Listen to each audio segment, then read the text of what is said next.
Hey guys, it's Fangirl for Life 23, and we are now officially in top 5 territory. These next 5 pairings I could honestly go on and on and on, so these next 5 videos might get a little long-winded just for that reason.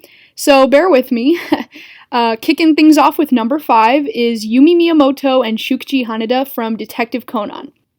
Oh boy, I honestly don't know where to start with this one. I guess I'll just talk about them individually first.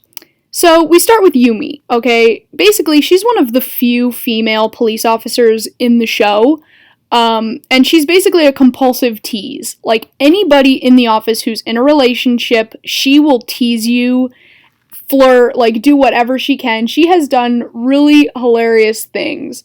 Like, she has used people's feelings for her personal gain. She's just a hilarious character, and honestly, I think she needs more recognition. So it's kind of funny that now here she is with her own relationship.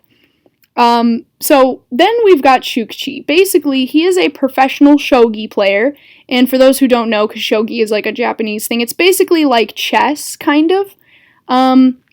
Which Yumi is not even aware that he is a professional shogi player. He's actually pretty famous. Like, people know him everywhere he goes. They want autographs.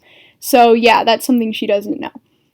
So, basically, I guess now would be a good time to say that they're not even actually boyfriend and girlfriend. They actually broke up, but they act, like, you can tell that they still like each other, okay? So, alright, I'll start with their past. Basically, they met 10 years ago prior to the storyline on a subway, and he just got back from a bad game, and he was feeling kind of depressed, and he ended up falling asleep on her, and he wakes up, and he's like, oh my gosh, like, I'm so sorry, and she's like, yeah, you were kind of drooling on me, and then she's like, oh, like, you gotta get off, this is your stop, and he's like, how did you know, and she saw on his ticket.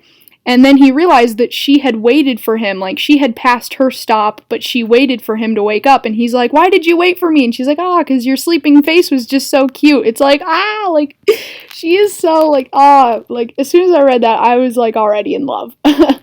So that's how they started going out 10 years ago. So now you're probably thinking, well, why did they break up? Well, they didn't break up on bad terms. They broke up because during the time that they went out, she was still in college, so then she broke up with him because she was starting her career as an officer and thought, well, I'm becoming an officer, we should break up. And he fought for it, like, he didn't want to break up, so he ended up giving her this letter that we later find out he, like, packed with all of his feelings about how he wants her to wait for him and how he doesn't want to, break up. But we later also find out she didn't even read it, she threw it away.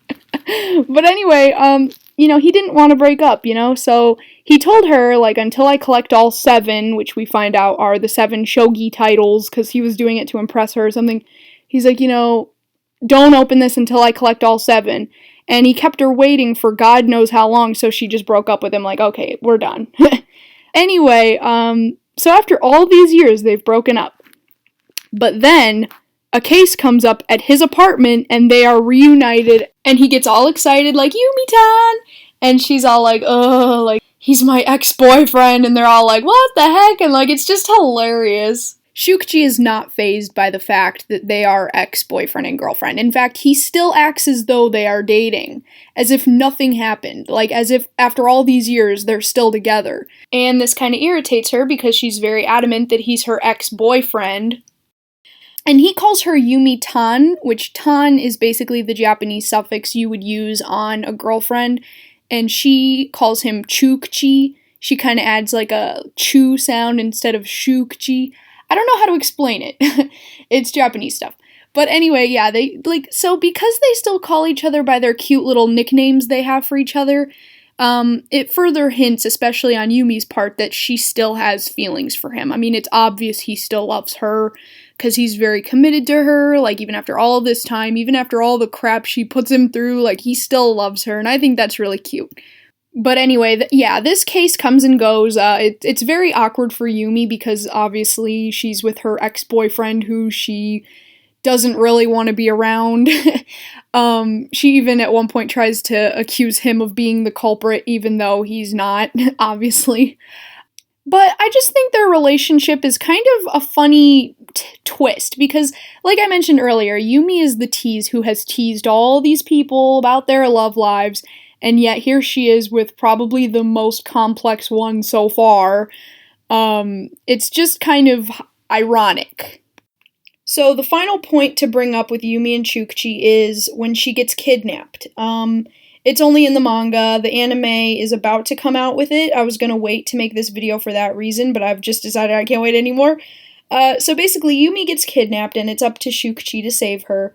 And he actually has his match that day, in which he would have got his 7th shogi title, which he ends up getting, spoiler alert. But anyway, he carries this photo of her with him everywhere he goes, and I think that's really cute. And then in the end, when he saves her, she actually gives him a kiss because he forgot his photo of her, which is his good luck charm. So she kisses him and obviously catches him off guard, and she still is oblivious to the fact that he's actually a shogi player. And even after he collects all 7, we don't know what happens from here, so probably the next story that they get we'll find out. But as it is right now, that's basically their relationship. I love them so much. I really hope that they get more in the future. Oh, and for those who might be wondering why sometimes he wears glasses and other times he doesn't, basically he has 2 looks. The look where he doesn't wear the glasses without, like, the little stubble, that's, like, his professional look as Taiko Meijin. That's his, like, name, his professional name. And then with the glasses, obviously, that's kind of like his, I think it might be like his way of like hiding that he's famous, like to hide from the crowd. I don't know. But yeah, just for those who might have been wondering. But anyway, yeah, Yumi and Chuukichi, I love them so much. I really hope they get more. But as it is right now, they are number 5 on my list, and I cannot wait to continue on with my top 5 because, like I said, these are the ones I can truly gush about. Alright, hope you enjoyed the video and have a great day.